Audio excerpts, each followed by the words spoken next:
Bonjour à tous. Aujourd'hui, on va lire une histoire qui s'appelle « Et si on préservait la planète ?»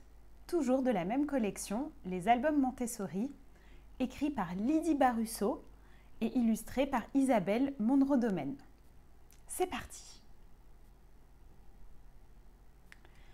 Arthur jardine avec mamie.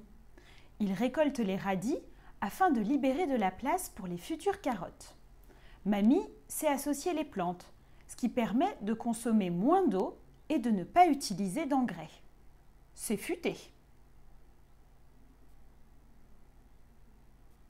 Si on utilise trop d'engrais, l'eau peut être polluée et ensuite les hommes, comme les animaux, peuvent tomber malades.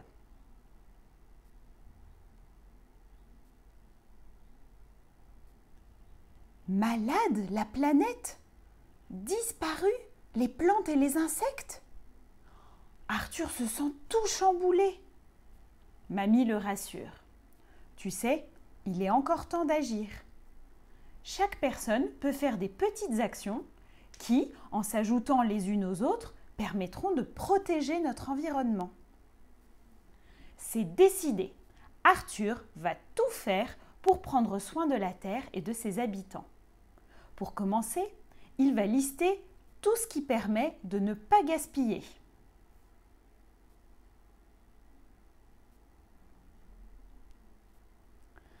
Oh, le magnifique papillon! S'exclame mamie.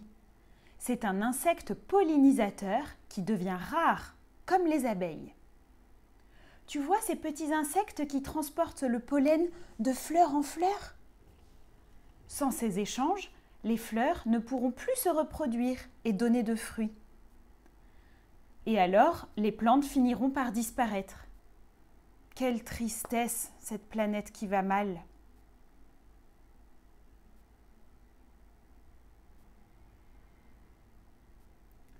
Au garage, Tati Aurélie a entrepris un grand tri. Elle place les outils qu'elle a empruntés dans un grand carton, les objets à réparer dans un autre. Quelle organisation! Bien sûr, ce serait plus facile de racheter tous ces objets. Mais alors, quel gaspillage!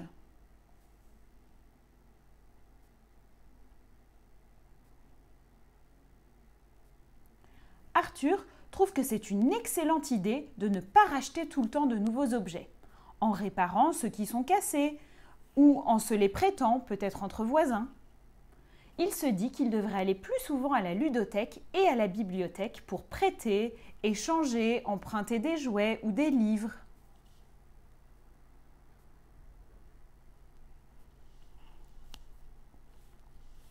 Dans la cuisine, papa et maman rangent les courses. Arthur remarque qu'ils utilisent des sacs en tissu et des bocaux en verre.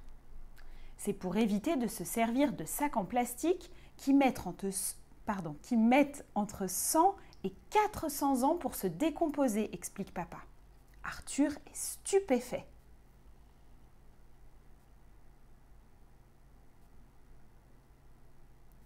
Cela lui donne une idée.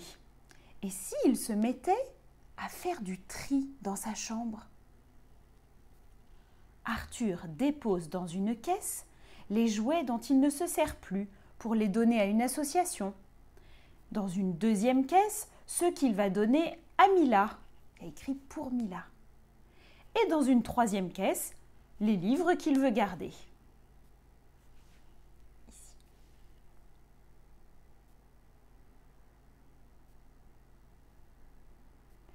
Au salon, les sœurs d'Arthur dessinent. Mila utilise les deux côtés de la feuille. Toute fière, elle explique que c'est pour protéger les arbres et les forêts. Manon ajoute « Sais-tu que le papier provient des arbres que l'on coupe et qu'il faut 10 litres d'eau pour fabriquer une seule feuille de papier ?» Arthur réalise que le bois et l'eau sont très précieux et qu'il faut apprendre à les utiliser raisonnablement.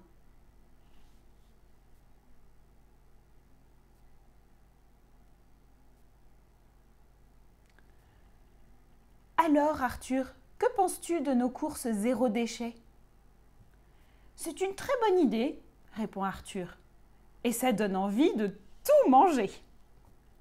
Et s'il se préparait un goûter zéro déchet pour l'école?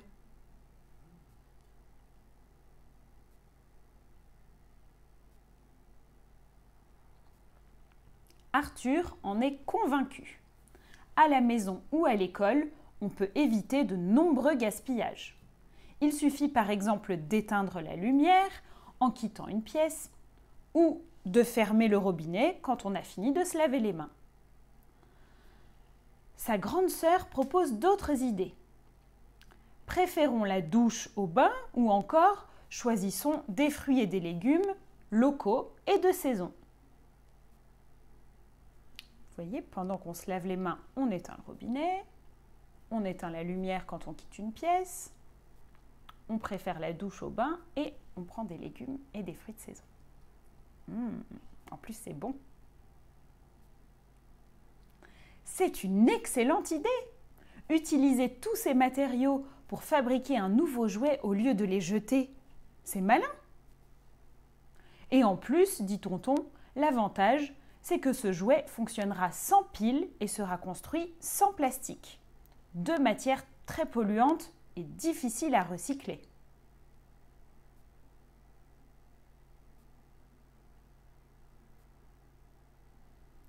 Arthur retrouve Mamie au potager.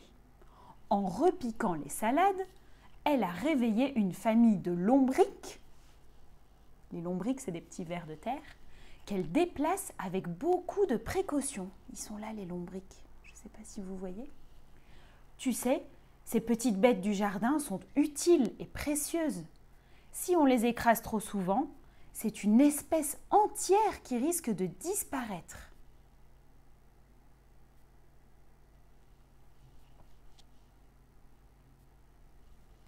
Tonton Yann est dans le bureau, entouré de papier et de carton en plein rangement. Arthur s'approche, intrigué. Regarde tous ces morceaux de carton. Je les ai gardés pour te fabriquer une maquette de château. Wow.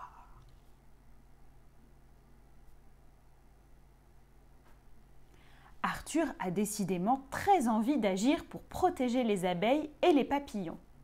Il pense à tout ce qu'il a découvert au cours de cette journée et à tout ce qu'il va pouvoir faire pour préserver la planète.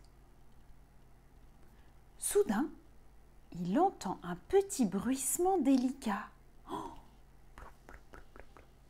c'est un joli papillon doré qui s'est posé près de sa main.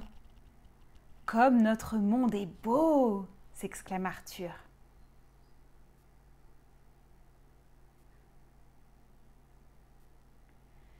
Et voilà, l'histoire est terminée. Ce petit album, il a été pensé comme un outil très simple pour présenter des démarches efficaces face à certaines situations du quotidien. Donc, à travers une petite histoire qui est proche du vécu des enfants, on peut vous proposer des pistes à adapter en fonction des besoins de chacun. Ça peut être une posture éducative, donc l'attitude des adultes présents dans l'histoire, un apprentissage par l'expérience, le cheminement que vont faire les enfants, mais aussi en filigrane des petites suggestions d'activités Montessori à proposer régulièrement à l'enfant pour l'aider à acquérir de nouvelles habiletés.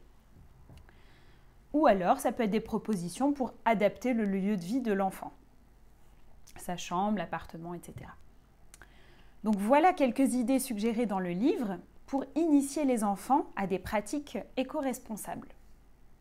La première, c'est favoriser la circulation des jeux. Donc emprunter en ludothèque par exemple, ou se prêter entre frères et sœurs, faire des achats d'occasion plutôt que racheter du neuf. Ensuite, préférer la marche, la trottinette ou le vélo plutôt que la voiture pour les petits trajets du quotidien.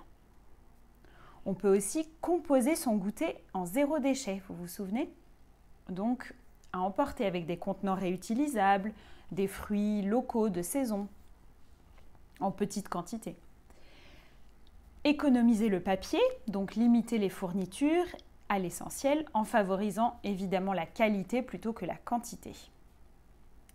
Et éviter les petits gaspillages énergétiques, donc ça passe par couper le robinet quand on se lave les mains, on l'a dit, éteindre la lumière quand on quitte une pièce, préférer la douche plutôt que le bain, si possible. Ensuite, encourager la fabrication de jeux à partir de matières et d'objets recyclés. Et préférer les jouets sans pile ou fabriqués en France. Développer le respect du vivant sous toutes ses formes, donc ne pas écraser les petites bêtes, ne pas arracher les fleurs ou les plantes inutilement et faire du jardinage. Compléter ses connaissances sur l'écologie au quotidien en échangeant avec d'autres personnes, en regardant des livres spécialisés ou par exemple en faisant un exposé pour l'école. Voilà. J'espère que cette histoire vous a plu et à très bientôt pour une prochaine. Et n'oubliez pas, abonnez-vous si ça vous a plu. Merci, à bientôt.